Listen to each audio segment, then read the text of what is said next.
So some more coaching news within the NBA. The Phoenix Suns are hiring Jordan Ott from the Cleveland Cavaliers, who was the assistant head coach in Cleveland under Kenny Atkinson. This, first of all, signals that this is going to be a completely new era within Phoenix. They're likely going to wipe the board clean. Of course, there have been all the rumors swirling around Kevin Durant that the Phoenix Suns have lowered their asking price for him and that they are really, really trying to push for a deal before the NBA draft ends up happening, so potentially trying to get some draft equity.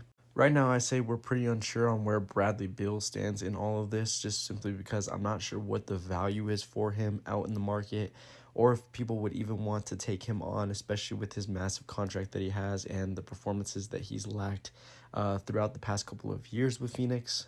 But this Phoenix team is pretty much going to be geared around building around Devin Booker and his skill set, which I think is a really great move, especially when you have a combo guard in Devin Booker who not only can score very well, can go out and get you buckets, but has some real playmaking ability, more than we've seen out of anyone else currently at the shooting guard position.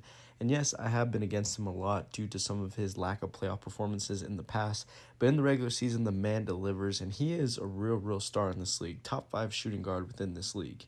And with Jordan Ott, coming over from Cleveland, obviously coming underneath Kenny Atkinson, who was named Coach of the Year, I believe, one of the best records in the NBA, this signals that Phoenix is going to look to go at a much slower pace, more defense-oriented, in my opinion, than they did in the past with guys like Mike Budenholzer. And I think that this is a solid hire. It's not, Mike Malone. It's not even potentially Johnny Bryant, who comes from the Cleveland Cavaliers as well. But I mean, it's right underneath that, and it's a guy that has learned Kenny Atkinson's craft, who and Kenny Atkinson learned from Steve Kerr underneath Steve Kerr for a while and under his craft, and has clearly turned this Cleveland Cavaliers franchise around and made them the number 1 seed in the East this year. I think the big question is just what are you going to get for Kevin Durant? What is out there? Of course, there are a lot of suitors. You're looking at the Rockets. You're looking at the Thunder. If they do not win the NBA Finals this year, you're looking at the New York Knicks.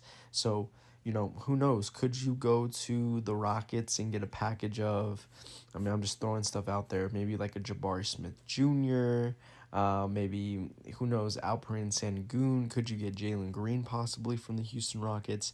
If you go to the Thunder, could you get either one of Casey Wallace or Isaiah Joe or one of those top tier backup shooting guards out there? If you go to New York, can you get some solid veteran guys like, Karl Anthony Towns, potentially even OG or Mikal Bridges or whatnot?